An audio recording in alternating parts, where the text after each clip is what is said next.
Já a seguir, o Semanário Económico.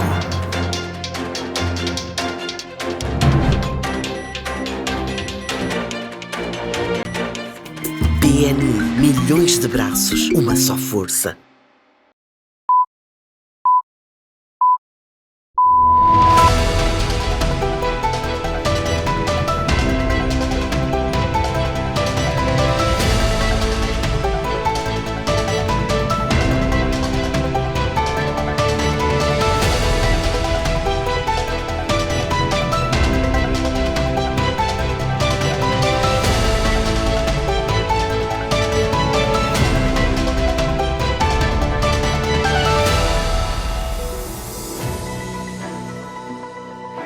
Boa noite, já está com o Semanário Económico, numa edição em que vamos pôr em particular evidência dois temas, designadamente o primeiro relativamente ao estágio do mercado do Fundo de Pensões em Moçambique. Trata-se de um produto financeiro importante para a sustentabilidade e a inclusão de uma determinada economia, uma abordagem também reconhecida como investimento de médio e longo prazo, também com impactos transversais na economia, no sentido de que os fundos de pensões também são conhecidos pela sua capacidade de mobilização de investimentos para atividades estruturantes, quer sejam de infraestruturas ou de outra natureza que requerem capital significativo de investimento inicial.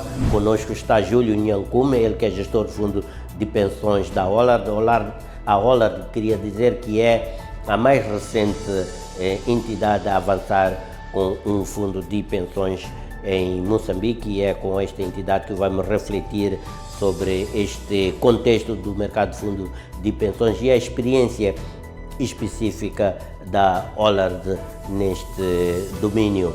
O outro tema tem que ver com a sustentabilidade também da economia, maiormente a inclusão da mulher na economia. Conosco está em estúdio a Tânia Saranga, do projeto New Voice, New Face, ela que está a implementar através desta organização o projeto Be Like a Woman, que entre outras coisas capacita as mulheres para uma melhor participação no ambiente empresarial e de gestão das organizações de uma forma geral.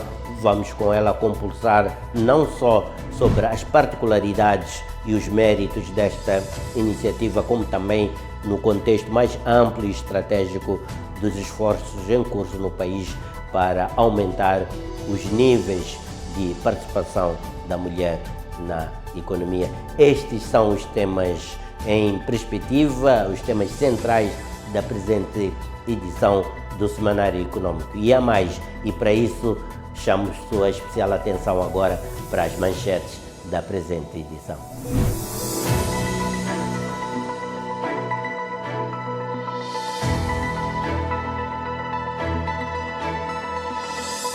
Formação promovida pelo Promove Comércio reforça a capacidade de 35 técnicos dos setores público e aduaneiro. No fim desta formação, gostaríamos que todos esses 35 participantes tivessem condições para perceber o que é que está por detrás da economia política da Porta Doneira, ou seja, que implicações as alterações dentro da Porta Doneira têm ao nível da Zona Continental Livre Africana, que implicações as mexidas da Porta Doneira podem ter ao nível do Acordo de Parceria Econômica entre Moçambique e a União Europeia, AGOA, entre outros acordos multilaterais e bilaterais. Especialistas defendem maior literacia financeira e incentivos fiscais para dinamizar o segmento do fundo de pensões. Se nós começarmos a ter uma economia com um crescimento mais estável, com poucas oscilações econômicas, eu acho que as pessoas podem paulatinamente começar a programar o seu futuro. O governo reconhece o papel das micro, pequenas e médias empresas e promete nova legislação de conteúdo local mais inclusiva. É uma discussão que já está em curso, que já começou há algum tempo. Gostaríamos que vocês tivessem um papel mais ativo para que o conteúdo local seja transformado em realidade, ou seja, as pequenas, médias e microempresas possam participar mais nos megaprojetos. PMEs moçambicanas são prioridade na estratégia de integração em projetos de grande escala com empresas francesas. Há um setor privado no setor da energia, um setor privado francês no setor da energia que é significativo em Moçambique. Seria interessante de desenvolver outros setores econômicos e vamos trabalhar juntos. Este é o Semanário Econômico.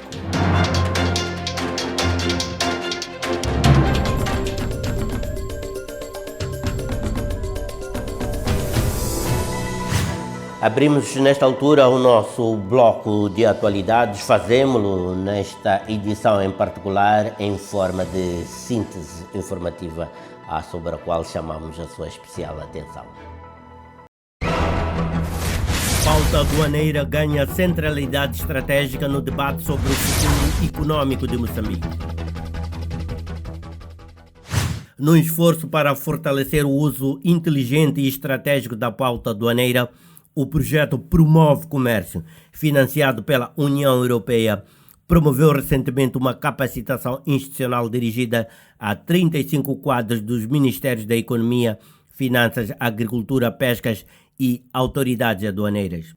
O foco do seminário esteve na economia política da pauta aduaneira, compreendida não apenas como um mecanismo fiscal, mas sobretudo como instrumento que pode influenciar profundamente a estrutura produtiva nacional, a competitividade industrial e a sustentabilidade das receitas públicas. Ou seja, no fim desta formação, gostaríamos que todos esses 35 participantes tivessem condições para perceber o que é que está por detrás da economia política da pauta aduaneira, ou seja, que implicações as alterações dentro da pauta aduaneira têm ao nível da Zona Continental Livre Africana, que implicações as mexidas da pauta aduaneira podem ter ao nível do Acordo de Parceria Econômica entre Moçambique e a União Europeia, AGOA, entre outros acordos multilaterais e bilaterais. Realmente que nós, como Promove Comércio, um dos principais objetivos é olhar para a questão da transparência, a questão da previsibilidade de todas as transações internacionais. Portanto, é nosso interesse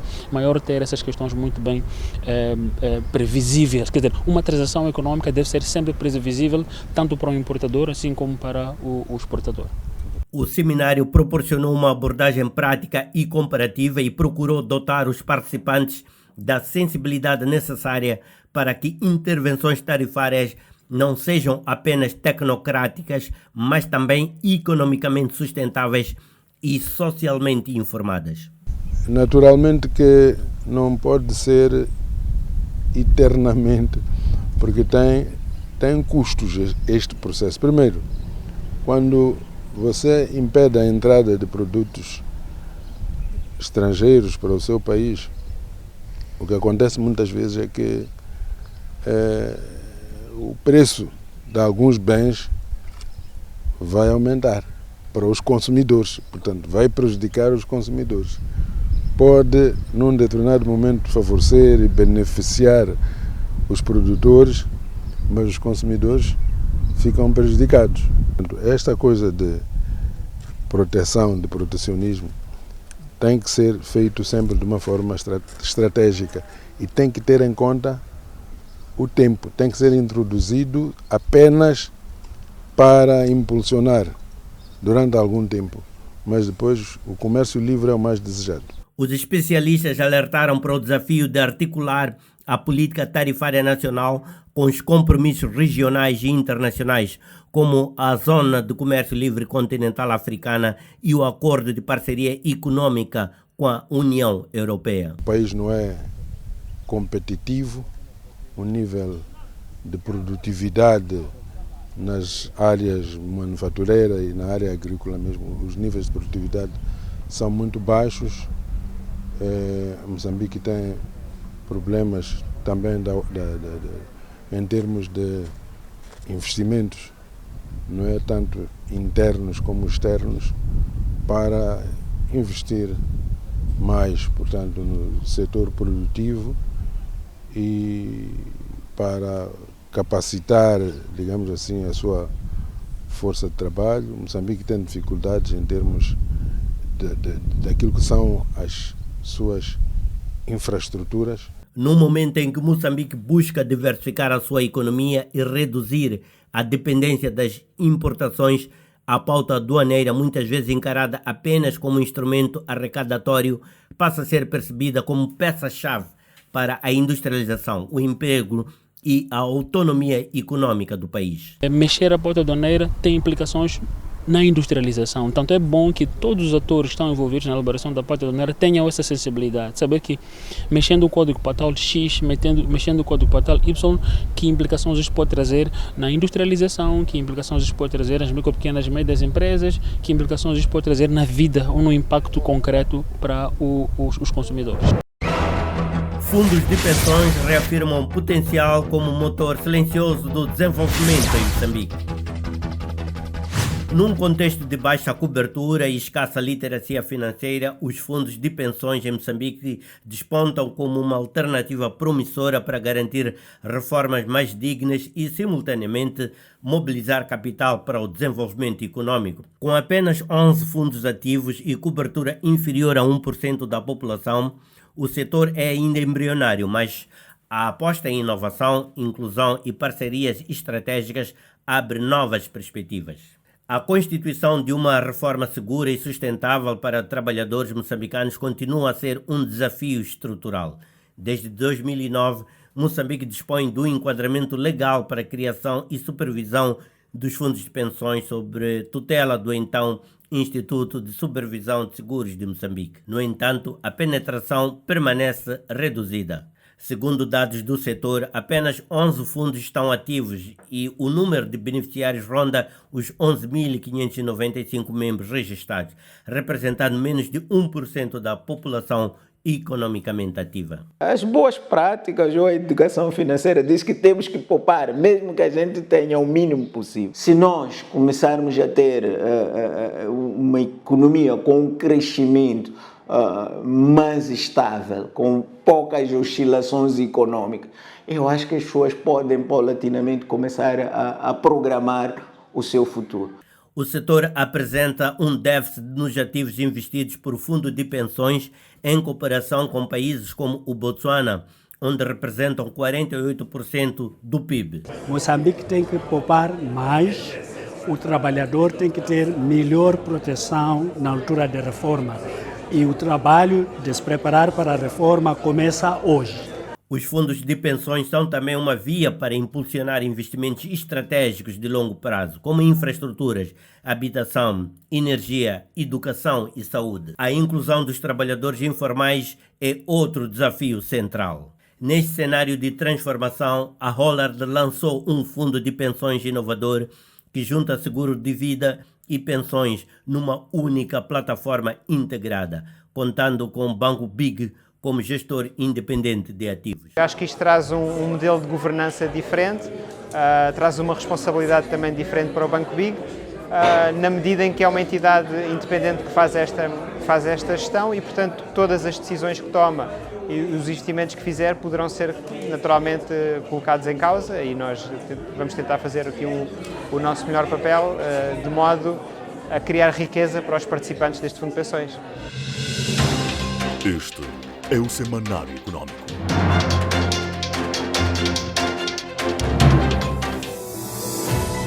A presença ou não de um mercado de fundo de pensões estabelecido e sustentável, para não dizer mesmo vibrante, é um elemento diferenciador sobre a qualidade ou o desenvolvimento de uma realidade econômica. Moçambique está a dar os primeiros passos no preenchimento também dessa lacuna na nossa estrutura econômica, no que diz respeito, no caso, aos fundos de pensões. Há de se recordar que a Hollard Seguros foi a mais recente instituição financeira a lançar um fundo de pensões próprio. Vamos tentar perceber neste momento quais são as perspectivas que se abrem com este movimento da AR, o que é que isto indicia do ponto de vista das perspectivas do mercado do Fundo de Pensões em Moçambique, Júlio Nhancumbe, gestor do Fundo de Pensões da Hollard, é o nosso convidado para analisar esta realidade. Boa noite, Júlio, bem-vindo aqui ao Semanário Econômico. Colocando o tema mais no contexto, mais na perspectiva transacional, a Hollard tem estado a dar sinais muito fortes da sua presença no mercado, e um desses sinais foi exatamente o lançamento deste fundo de pensões. De forma mais específica e estratégica, o que é que motivou a oferta deste fundo de pensões por parte da Hollard Seguros? Ok, antes de mais, muito boa noite, e muito obrigado em nome da Hollard por este convite que nos foi endereçado. E entrando diretamente naquilo que é a abordagem que a Hollard quis trazer, antes de mais, foi de forma estratégica que a Hollard entrou no mercado de fundo de pensões para poder capacitar aquilo que são as pessoas a investirem, aquilo que são as suas poupanças. Percebemos ao longo do tempo que havia alguns gaps que precisavam ser enquadrados, e a Hollard, estando na vanguarda daquilo que são as nossas inovações financeiras, decidimos entrar para o fundo de pensões, não só para garantir este produto de fundo de pensões e ajudar as pessoas a investirem, mas também para aquilo que é trazer aquilo que é um pouco do nosso modo, que é garantir aquilo que são futuros melhores para os nossos clientes e não só para o mercado de uma forma geral. Bem, se lançou, provavelmente houve um estudo, houve um diagnóstico que determinou a viabilidade e a sustentabilidade deste fundo de pensões. Mas é interessante observar que realmente Moçambique ainda tem uma estrutura econômica bastante frágil. Temos um contexto também de muitas limitadas capacidades de poupança por parte dos nacionais em Moçambique. Qual é a estratégia aqui para assegurar sustentabilidade e viabilidade de um fundo de pensões em Moçambique, tendo em conta esta realidade? A primeira parte daquilo que é um pouco da educação em literacia financeira. Nós temos aqui um gap naquilo que é um pouco de literacia financeira das pessoas. As pessoas não têm a cultura de poupança, e nós, como Hollard, quisemos entrar numa forma de educar as pessoas a fazer um pouco mais de poupança, de educar as pessoas a contribuírem com aquilo que são os seus rendimentos ao nível dos seus trabalhos, das suas formações, daquilo que é o seu dia a dia a longo prazo. Então a Hollard entra desta forma para garantir este tipo de literacia através de seminários, workshops e mais informação sobre o que é um fundo de pensões, de forma que as pessoas entendam, usando linguagem simples e que possa abranger um maior número de pessoas, não só a nível das empresas, mas também a nível informal. Esse é um aspecto importante, e afunilo a nossa conversa nessa perspectiva agora. Como é que tem sido a recepção do mercado? Empresas, trabalhadores, parceiros, como é que reagiram na experiência da Hollard a este produto que é um fundo de pensão? A recepção, surpreendentemente, foi muito positiva, principalmente na nossa perspectiva como Hollard. Nós levamos algum tempo a entrar no mercado, mas a perspectiva foi boa, positiva. As pessoas receberam muito bem, especialmente num contexto em que há outros players no mercado, e as empresas ficaram interessadas em perceber qual era a proposta de valor que a Hollard estava a trazer. Porque nós não estamos a trazer um produto que seja novo, mas nós estamos a trazer uma nova abordagem para a forma como as pessoas vão poupar aquilo que são os seus benefícios, aquilo que são os seus ganhos a longo prazo.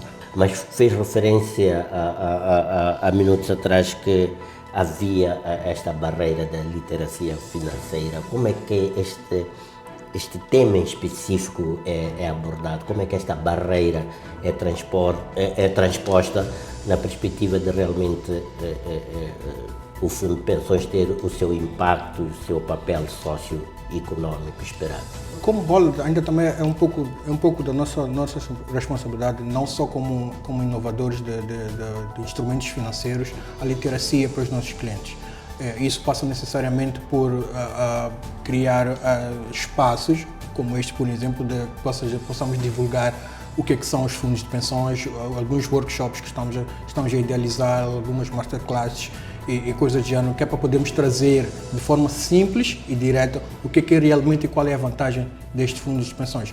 Sendo que estamos no mercado há pouco tempo, provavelmente nos próximos tempos nós vamos trazer mais esta abordagem de forma mais incisiva, vamos assim dizer, que é para as pessoas possam entender que nós não somos não só uma entidade gestora, mas também somos educadores financeiros.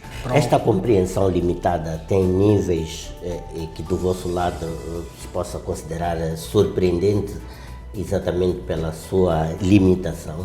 Eu não ia colocar em termos de níveis, eu acho que é uma questão muito genérica, é muito generalizada. A questão da literacia financeira é muito genérica.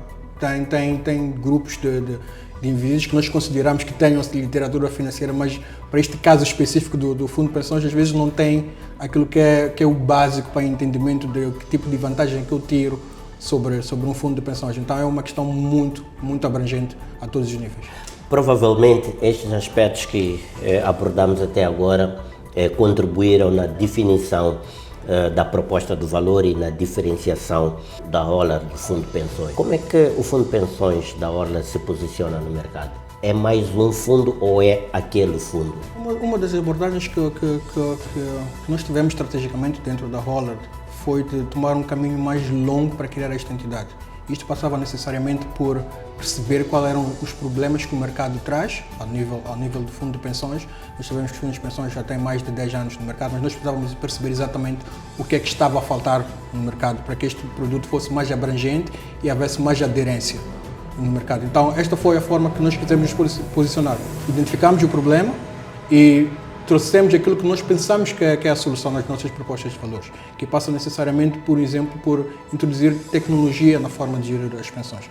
Isto é um instrumento muito importante porque também ajuda a criar um pouco mais de transparência na forma como nós vamos gerir aquilo que são os benefícios colaboradores. Chegados aqui, desde que foi lançado o Fundo de Pensões até esta altura, os resultados ou as impressões que têm sido obtidas pela entidade são incentivadoras ou são mais desafiantes? Eu diria que os dois. Incentivam-nos e também são desafiadoras na medida em que a gente vai percebendo como é que é um pouco da percepção que o mercado ainda tem sobre os fundos de pensões. Isso nos ajuda a nós, como entidade gestora, a desafiar-nos a nós mesmos, mesmo no lançamento do produto há poucos meses, nós percebemos que haviam questões que nós não tínhamos antecipado. Então isso coloca-nos numa situação também de poder inovar ainda mais e trazer uma coisa nova, porque não queríamos estar numa posição de sermos só mais uma entidade gestora e não trazermos alguma coisa que faça sentido e traga algum valor agregado. E como é que a Hollard está a fazer diferente dos que já estão no mercado? Esta pergunta também é óbvia porque é a mais recente entidade de fundo de pensões. Eventualmente teve mais tempo de estudar o mercado do ponto de vista das abordagens. Que inovações é que este fundo apresenta e quais são os seus principais elementos diferenciadores, desde a proposta de valor e até das vantagens para os poupadores ou os investidores do fundo de pensões? A Hollard, como bem disse, com sua experiência ao longo das últimas 2 décadas, uma das coisas que nós quisemos trazer para o mercado é a sustentabilidade dos próprios fundos de pensões. Não só sustentabilidade imediata, mas uma sustentabilidade a longo prazo, com a estrutura que nós fomos criando, com as parcerias que nós fomos criando, porque nós sabemos das dificuldades que como mercado nós enfrentamos no ramo do fundo de pensões, ainda que tenhamos a expertise, vamos assim dizer, porque se olharmos para aquilo que são os níveis de penetração do fundo de pensões, a menos de 1% da população ativa em Moçambique tem acesso ao fundo de pensões. E se formos ainda mais a fundo e olharmos para aquilo que é a nossa região da África, aqui nos nossos vizinhos, temos os níveis de penetrações que têm influência naquilo que é o produto interno bruto destes próprios países, que é o caso da África do Sul, por exemplo, que já tem um nível de desenvolvimento do fundo de pensões de mais de 50 anos. Temos níveis de penetrações dos ativos dos fundos de pensões a rondar até o último relatório do Banco Mundial 83,6% do PIB vem dos fundos de pensões. E se formos mais a fundo, ainda no mesmo período, temos o Botswana, que tem, neste momento já tem acima de 60% do nível de penetração dos ativos dos fundos de pensões, porque isto é uma cultura que foi criada. Então esta é a intenção da aula, dessa sustentabilidade que a aula quer trazer, este nível de penetração que não só tem a ver com literacia, mas com forma de gestão dos próprios fundos de pensões, trazendo adaptabilidade, flexibilidade, mais transparência nesse sentido. E quais são os elementos diferenciadores do fundo de pensões? Os elementos diferenciadores é a estrutura que a aula criou. A aula tem três pontos centrais na estrutura que criou. Primeiro, criou uma administração local. Nós sabemos que por não termos o nível de expertise que os outros países têm, algumas empresas optam por trazer essa expertise de fora. Então, a aula criou esta capacidade interna, que é uma coisa que foi muito importante, nós criar capacidade interna. É uma solução muito localizada, é uma solução local à realidade à nossa local. realidade, para que possamos estar mais ligados às próprias empresas locais, mesmo aos próprios indivíduos. E a segunda grande vantagem que nós quisemos trazer foi a segregação entre o gestor do ativo e a administração. É neste contexto que fizemos alguma parceria com o Banco Big para ser o gestor especializado em rentabilizar e olhando aquilo que é o risco sobre o próprio fundo de pensões. E não podemos ignorar aquilo que é também um ponto muito importante também nesta coisa de gestão de fundo de pensões, que é o uso de tecnologias. Nós estamos num contexto mundial que as tecnologias têm uma vantagem muito grande, ajudam a facilitar aquilo que é a interação entre os gestores dos fundos de pensões e os próprios indivíduos que estão nos fundos de pensões, porque isso elimina o problema da falta do acesso à informação, a falta da transparência, porque nós estamos a lidar com benefícios cobradores, temos que ter atenção que as pessoas precisam ter o maior nível de transparência nesse sentido. Então, isto são aquilo que nós quisemos trazer, entre outros, obviamente, que tem a ver também com um pouco de literacia como entidade gestora, que quisemos trazer como elementos que são mais abrangentes e diferenciadores no nosso mercado. É mais fácil conquistar a camada mais jovem, aqueles que começam a ter os seus primeiros rendimentos, ou aqueles cujos rendimentos já estão mais ou menos consolidados? E do ponto de vista etário, se calhar mais a partir da meia idade. Da meia idade. Eu acho que como jovem, vivendo o dia a dia de pessoas da minha faixa etária, é muito mais difícil convencer a faixa etária mais nova. Porque a faixa etária mais nova sempre tem a percepção de que ainda tem alguns anos para gerir isso, ainda tem necessidades muito básicas para resolver. Então, tirar aquilo que é parte do seu rendimento para poupar ainda é não diria tabu, ainda é um sacrifício, porque ele está a tentar gerir problemas muito básicos. E passamos desta faixa etária para pessoas um pouco mais estabelecidas, indivíduos mais numa situação mais cômoda. É mais fácil pensar-se na poupança. Então, é mais fácil garantir que, diferente daquilo que é a segurança social, vou fazer alguma poupança adicional para fazer um reforço aquilo que são os seus benefícios ao fim dos anos. E a aula vai mais para que caminho neste momento? Para os mais novos ou para os mais adultos? O que nós queremos é abranger a todos aqueles que têm capacidade financeira, todos aqueles que podem ainda a contribuir, ainda têm um rendimento regular, ainda não atingiu uma idade de reforma, ainda não passou da vida ativa como trabalhador para a reforma. Nós incentivamos a todos que façam essas poupanças, independentemente da faixa etária em que está. Mesmo que eu tenha mais 10 anos só de contribuições, tenho 55 hoje, vou contribuir só até os 65, ainda é um tempo muito importante.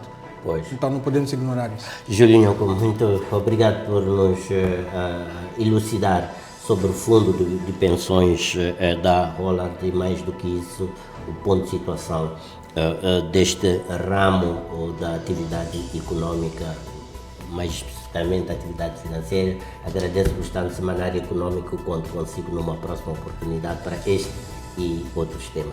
Muito obrigado. Nós, a Hollard, é que agradecemos o convite. Fizemos assim este apontamento. Hoje estivemos a analisar a situação do fundo de pensões, a perspectiva existente e muito especificamente este estudo de caso que é o fundo de pensões da Hollard, que foi o mais recente fundo de pensões com alguma robustez que foi lançado não há muito tempo no mercado moçambicano. Micro, pequenas e médias empresas reafirmam papel central no desenvolvimento econômico e exigem respostas concretas do governo. Em contexto do Dia Mundial das Pequenas e Médias Empresas, que se assinala a 27 de junho de cada ano, data proclamada pela Assembleia Geral das Nações Unidas em 2017, com o objetivo de reconhecer o papel fundamental das PMEs na criação de emprego, no crescimento econômico e no desenvolvimento sustentável em todo o mundo, o governo recebeu representantes do setor para um diálogo franco sobre os desafios e oportunidades que marcam o presente e o futuro das micro, pequenas e médias empresas em Moçambique. Na ocasião, ficou reafirmado o peso das micro, pequenas e médias empresas na estrutura econômica do país. Mais de 90% dos empregos e cerca de 25% do produto interno bruto são garantidos por este segmento empresarial, sendo igualmente responsáveis por 43,5% da contribuição fiscal, dados de 2021. No encontro com o governo, a Associação das Micro, Pequenas e Médias Empresas destacou o que para si é mais premente. Melhorar o ambiente de negócio, facilitar o acesso ao financiamento, criar linhas de crédito dedicadas principalmente para os jovens empresários, promover inovação e sustentabilidade, incentivar negócios verdes, acesso aos mercados, priorizar micro, pequenas e médias empresas em compras públicas e parcerias com grandes empresas. Queremos ter um diálogo regular com o Governo, nomeadamente com o Ministério da Economia, através das instituições por si regularizadas. Queremos ter acesso a melhores condições de concurso com preferência para empresas das mulheres e, com isto, podermos fazer um desenvolvimento do nosso grande Moçambique.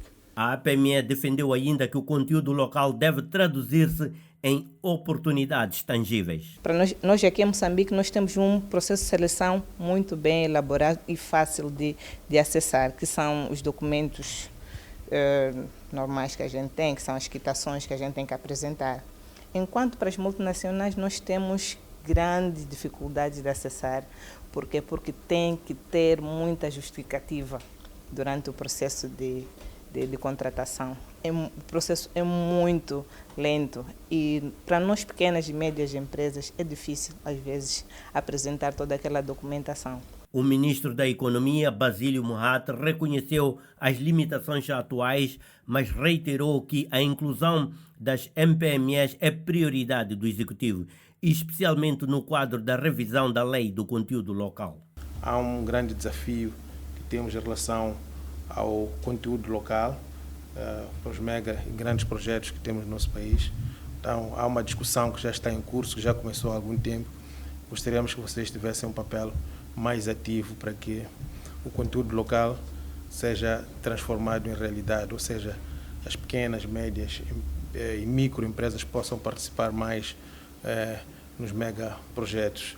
Os nossos parceiros de cooperação também têm uma preocupação muito grande em relação à necessidade de vocês, como setor privado, de micro, pequenas e médias empresas, serem mais proativos naquilo que são as iniciativas de parceria, de financiamento que eles dão aos megaprojetos em curso no nosso país. O governante apelou também a uma maior proatividade no aproveitamento de parcerias e financiamentos oferecidos pelos parceiros de cooperação. A formalização das empresas e a criação de mecanismos de apoio para a transição do setor informal continuam a ser prioridades não resolvidas.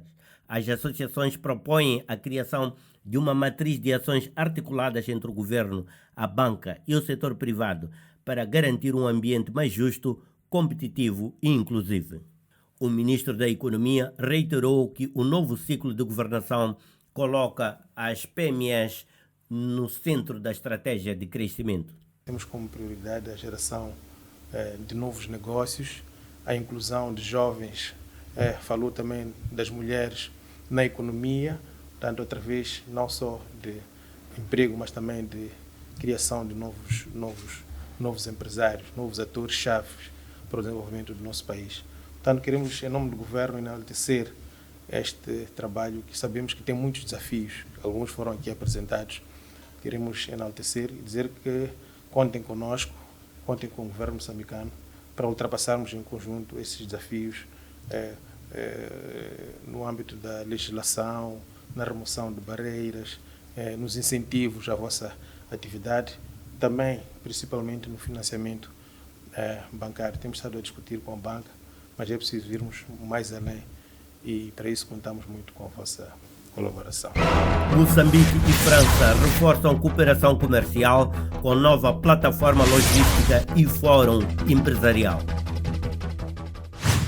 A Confederação das Associações Econômicas de Moçambique, a CTA, e a Embaixada de França, em Maputo, estão a traçar uma nova rota para o aprofundamento das relações econômicas entre os dois países.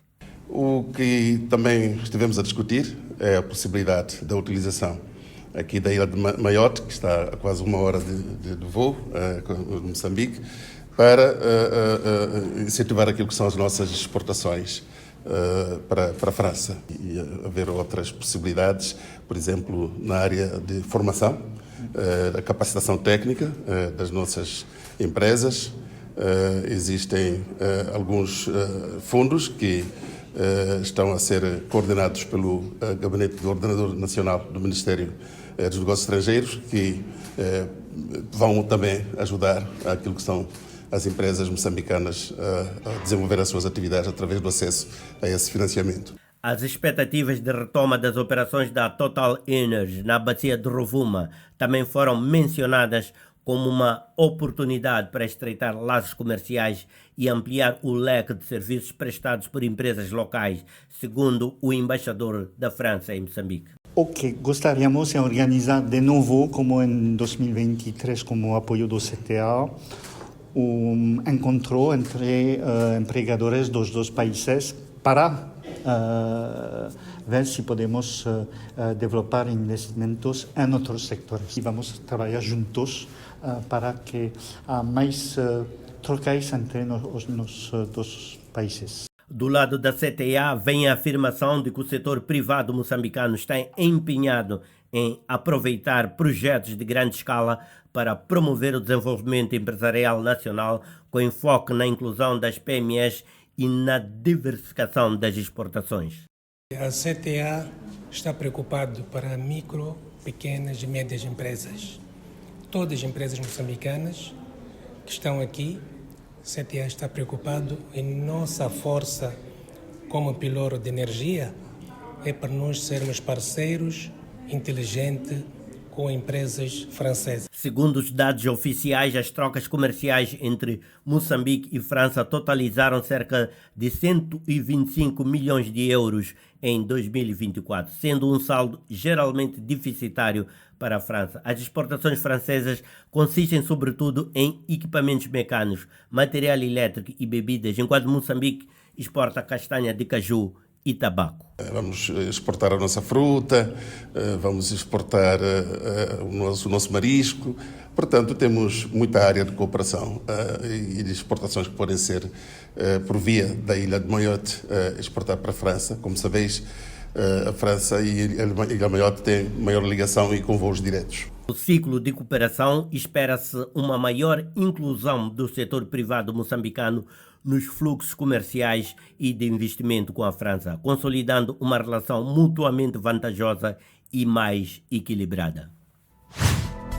O programa New Face, New Voice tem estado a se dedicar à capacitação de mulheres com ferramentas que as habilitam a ter uma presença mais notória e mais ampla no ambiente empresarial e de negócios, e não só, como em outras esferas, no que diz respeito à participação das mulheres nas organizações em funções de liderança e de gestão estratégica. Conosco, para refletir sobre este tema, temos a Tânia Saranga, ela que é líder do projeto New Face, New Voice, que está a implementar o projeto Be Like a Woman. Este é o tema de fundo para mais daqui a pouco com Tânia Saranga, New Faces da New Voice, para nos falar da iniciativa Be Like a Woman e a reflexão dessa iniciativa em torno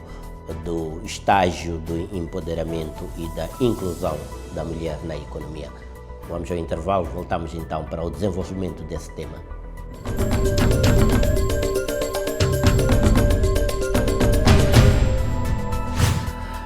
E vamos ao tema de fundo, hoje com Tânia Saranga, que é líder do projeto Be Like a Woman, um projeto que vem sendo implementado há já 3 anos, através do projeto, passa a redundância, New Voices, New Faces, é mesmo? New Faces e New Voices. New Faces e New Voices, este projeto então que é implementado, que tem como fator ou iniciativa de implementação o projeto Be Like a Woman, como referi, está já na sua 3ª edição.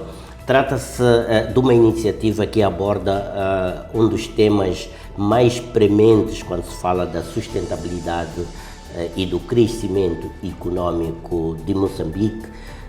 Falamos da inclusão econômica da mulher, se preferir também o empoderamento econômico da mulher. Em diferentes quadrantes, esta iniciativa aborda esse tema numa certa lógica, já vamos perceber isso.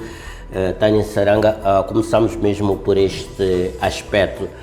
O projeto já está no seu 3º ano de implementação, já foram implementados dois ciclos do projeto, recentemente foram graduadas, é assim que designam, sim. Um conjunto de mulheres que adquiriu competências na área de liderança e negócios.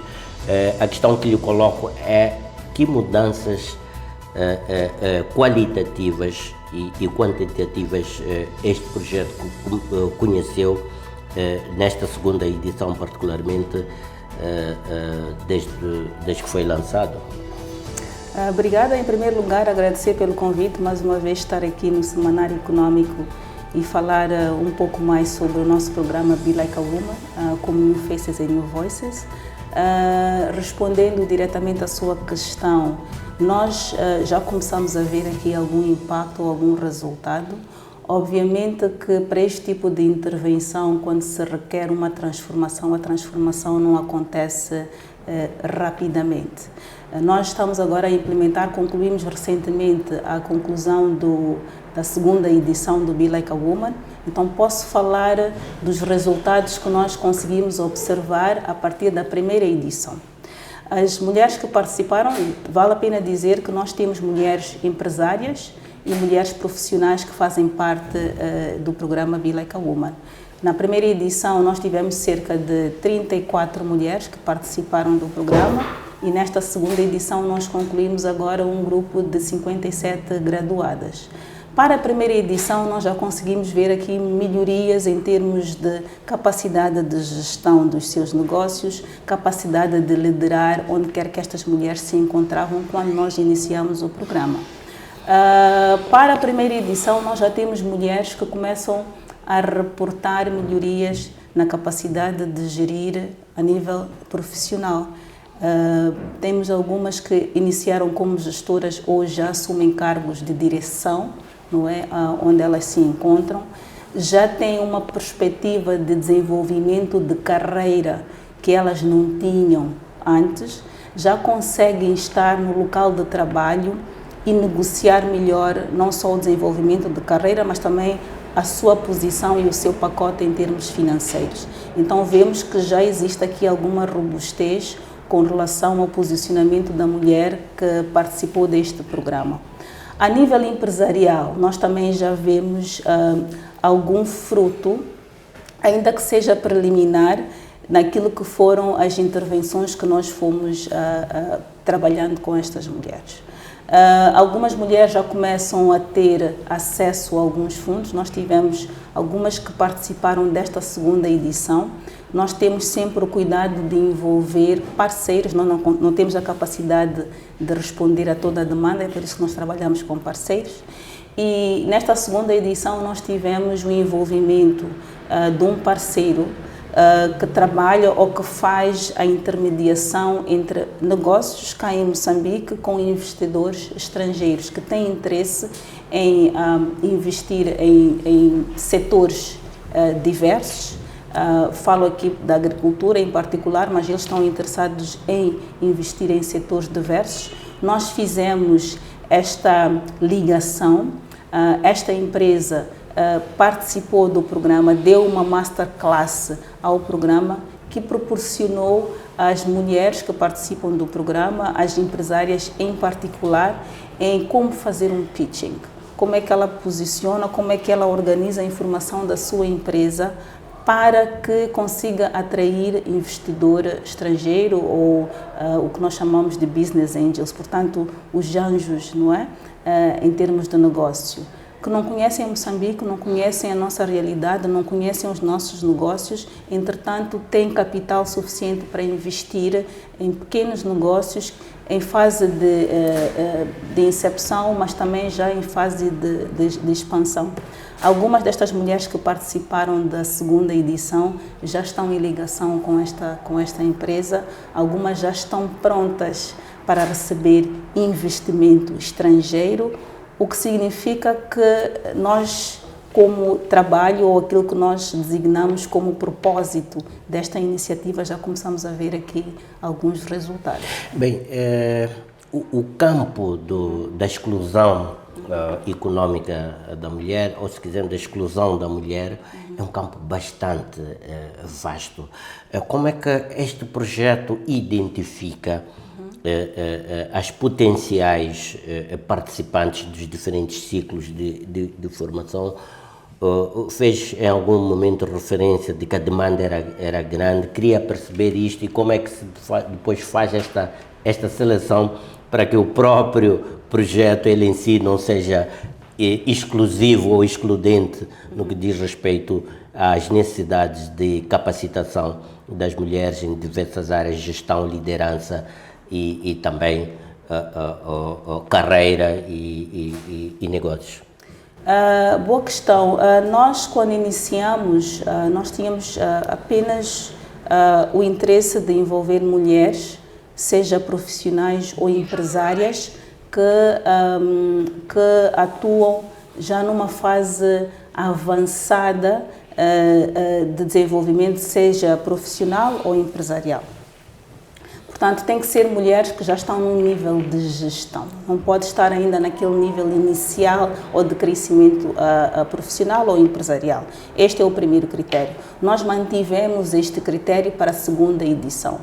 O que nós adicionamos para a segunda edição é o elemento de impacto econômico, impacto social.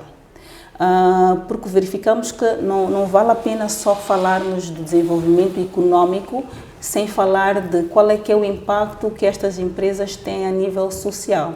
Então nós incluímos a componente de projetos sociais para a terceira edição, o que significa que nós queremos empresárias que têm o objetivo de fazer dinheiro, podemos assim dizer, mas também empresárias que também têm projetos que têm como objetivo de fazer ou ter um impacto a nível das comunidades, a nível das pequenas empresas que estão ali à volta, a nível do ambiente.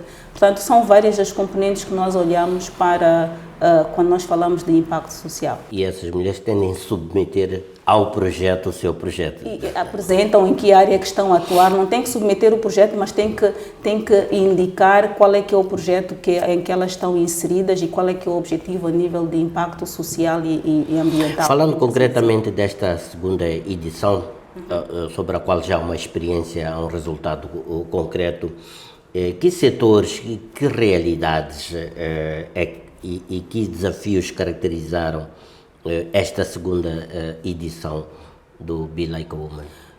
Em termos empresariais, nós tivemos mulheres representadas no setor agrícola, tivemos mulheres representadas no setor de transporte, principalmente à volta do oil and gas, do setor do oil and gas.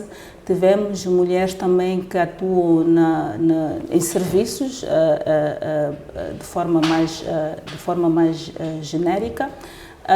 Tivemos também na área de construção, na área de saúde e segurança no ambiente do trabalho. Portanto, tivemos um pouco de representação em vários setores.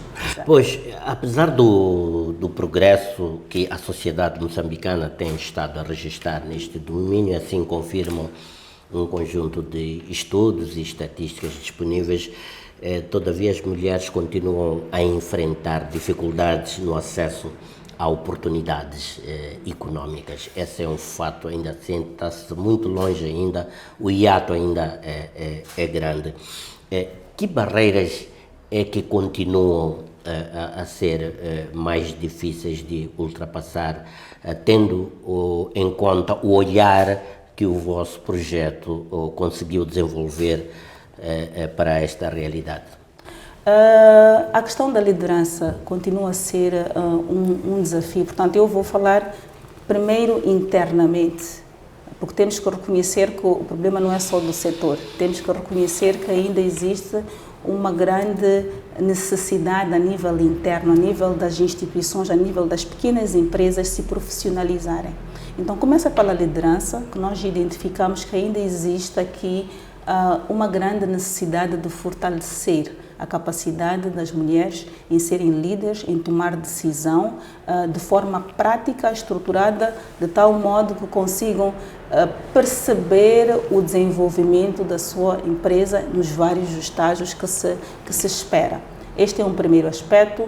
O segundo aspecto é de gestão empresarial. Nós temos uma ideia, gostamos da ideia, entretanto o negócio tem ciência, não é? Então, elas não tinham ferramentas próprias para como gerir o seu negócio, tendo em conta o estágio de desenvolvimento. Este tema das ferramentas de gestão, da capacidade de gestão, ela afeta, na verdade, todo o ambiente empresarial, não necessariamente as mulheres.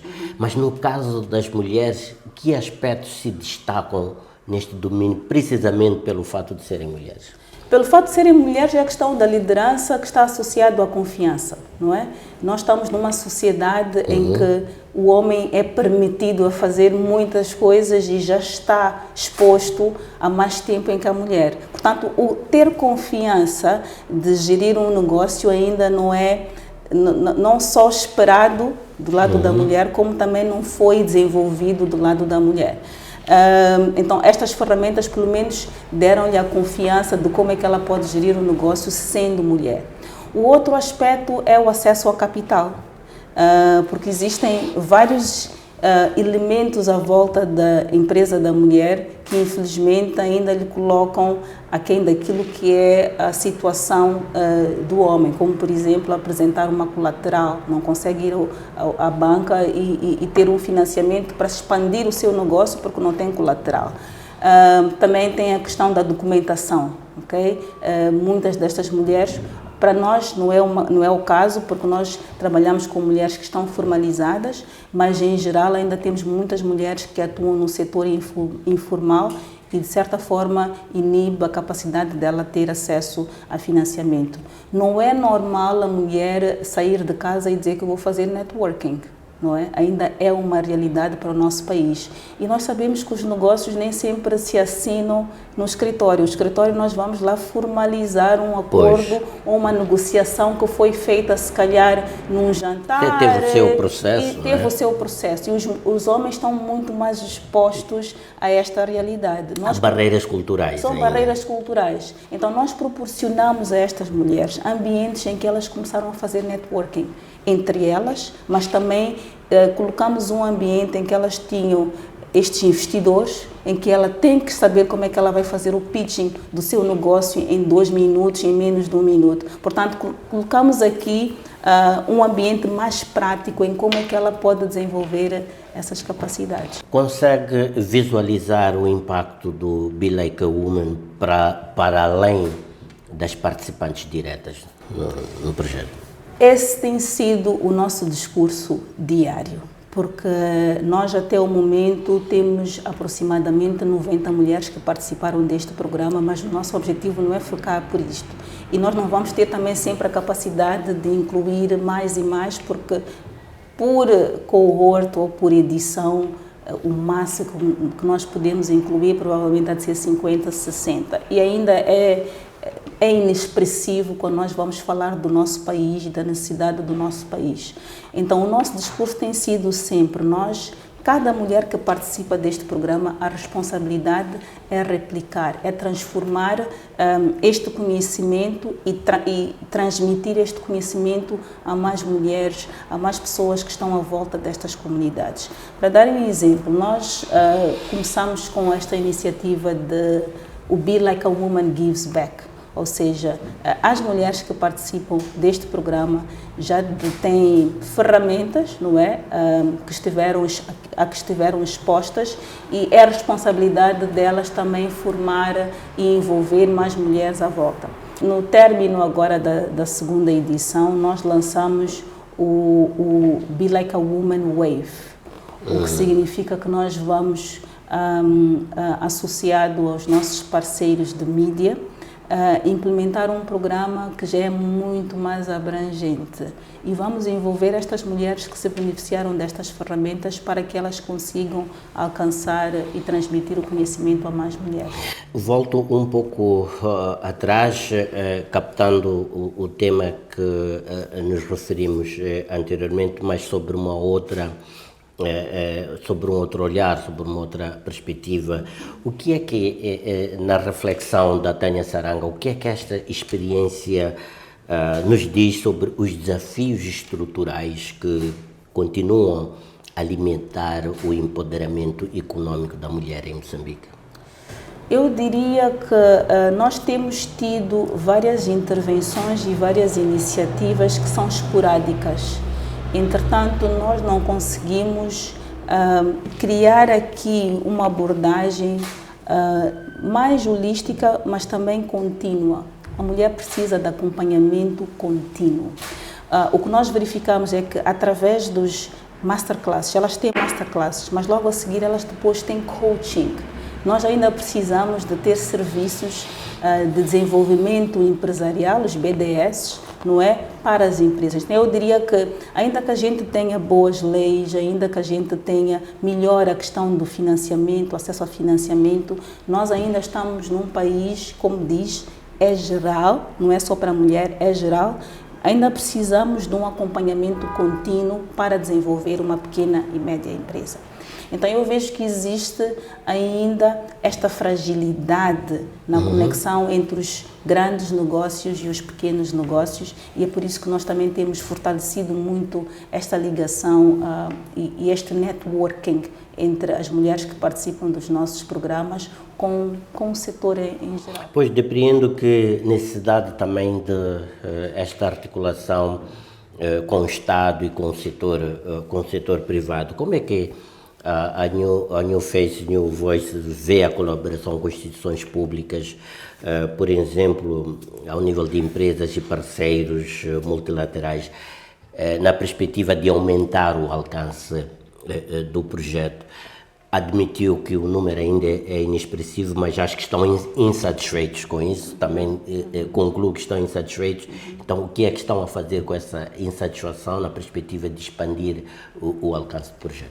O nosso principal objetivo é advogar por uma melhor inclusão financeira, mas também pela participação e representatividade da mulher em cargos de gestão, porque não só acreditamos, como também já temos evidências de que quanto mais representada estiver a mulher nestes cargos de gestão e em cargos de tomada de decisão, ela tem a capacidade de influenciar políticas, tem a capacidade de influenciar leis e até mesmo o desenvolvimento de produtos para responder a esta demanda.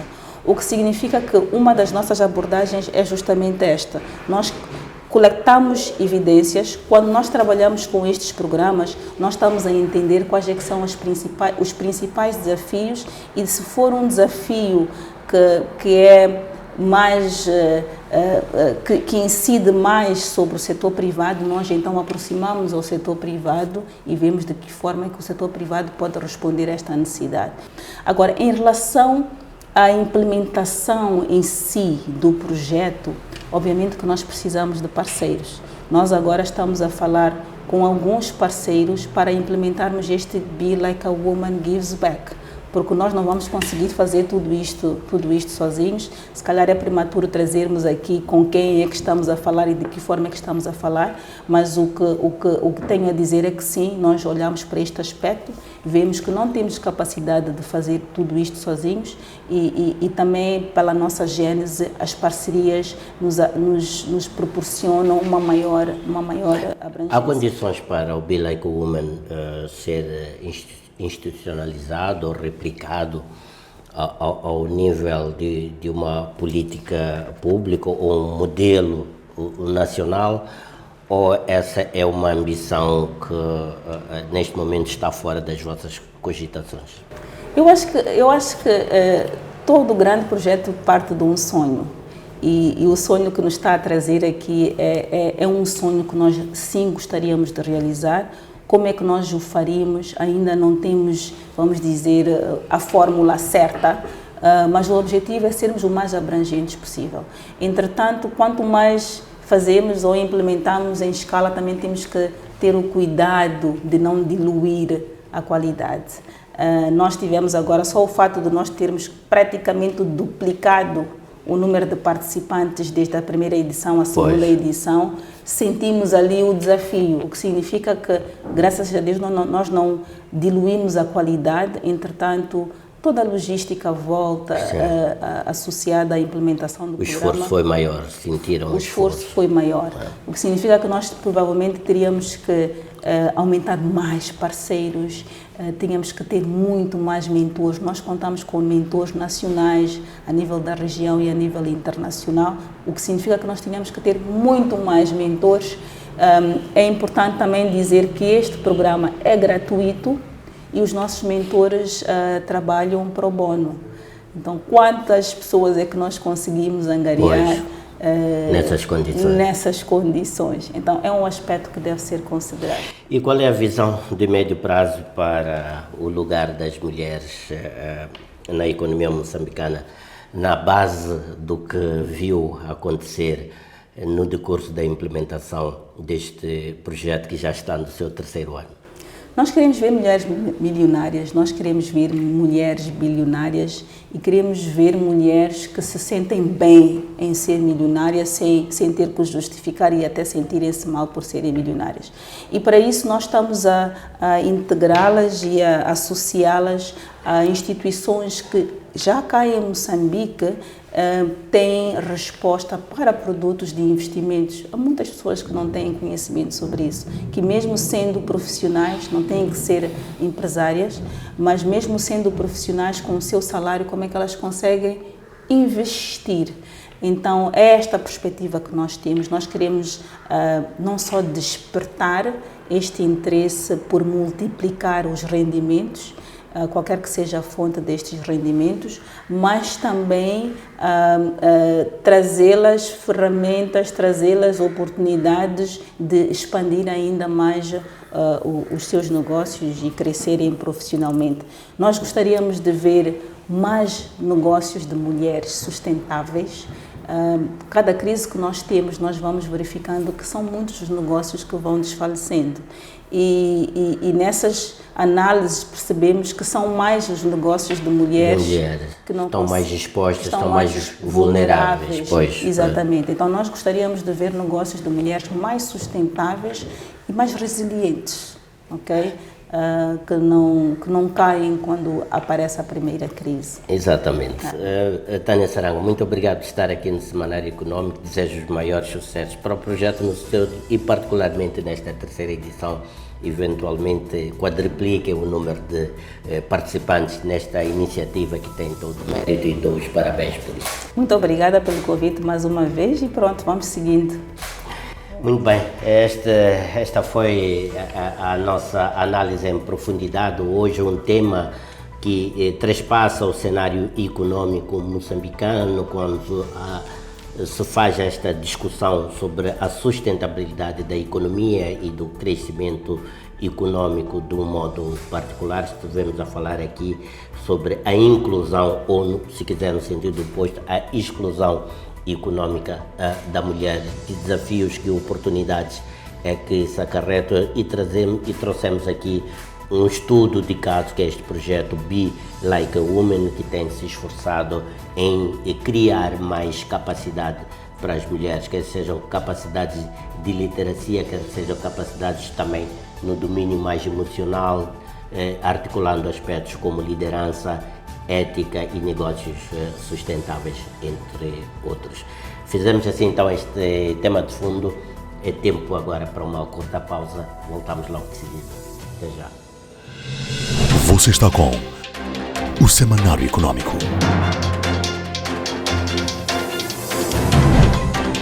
Momentos finais da presente edição do Semanário Econômico. Vamos então recordar os principais momentos que definiram a presente edição. Pauta aduaneira ganha centralidade estratégica no debate sobre o futuro econômico de Moçambique. Mexer a pauta aduaneira tem implicações na industrialização. Tanto é bom que todos os atores que estão envolvidos na elaboração da pauta aduaneira tenham essa sensibilidade. Saber que mexendo o código postal X, mexendo o código postal Y, que implicações isso pode trazer na industrialização, que implicações isso pode trazer nas micro, pequenas e médias empresas, que implicações isso pode trazer na vida ou no impacto concreto para os consumidores. Fundos de pensões reafirmam o potencial como motor silencioso do desenvolvimento em Moçambique. Quando a gente olha para países como Botsuana, os ativos de fundo de pensões correspondem a 48% do PIB. No nosso caso, abaixo de 1%. Micro, pequenas e médias empresas reafirmam papel central no desenvolvimento econômico e exigem respostas concretas do governo. Melhorar o ambiente de negócio, facilitar o acesso ao financiamento, criar linhas de crédito dedicadas principalmente para os jovens empresários, promover inovação e sustentabilidade, incentivar negócios verdes, acesso aos mercados, priorizar micro, pequenas e médias empresas em compras públicas e parcerias com grandes empresas. Moçambique e França reforçam cooperação comercial com nova plataforma logística e fórum empresarial. Que gostaríamos de organizar de novo, como em 2023, como apoio do CTA, encontro entre empregadores dos dois países. Obrigado pelo privilégio da sua audiência. Damos assim por terminada a presente edição do Semanário Econômico. Aceito o nosso convite renovado para o próximo encontro daqui a uma semana, sensivelmente. Até lá, tenha uma semana bastante produtiva. Voltamos a ver aqui no seu canal de eleição na STV Notícias quando forem 22 horas da próxima quinta-feira. Boa noite.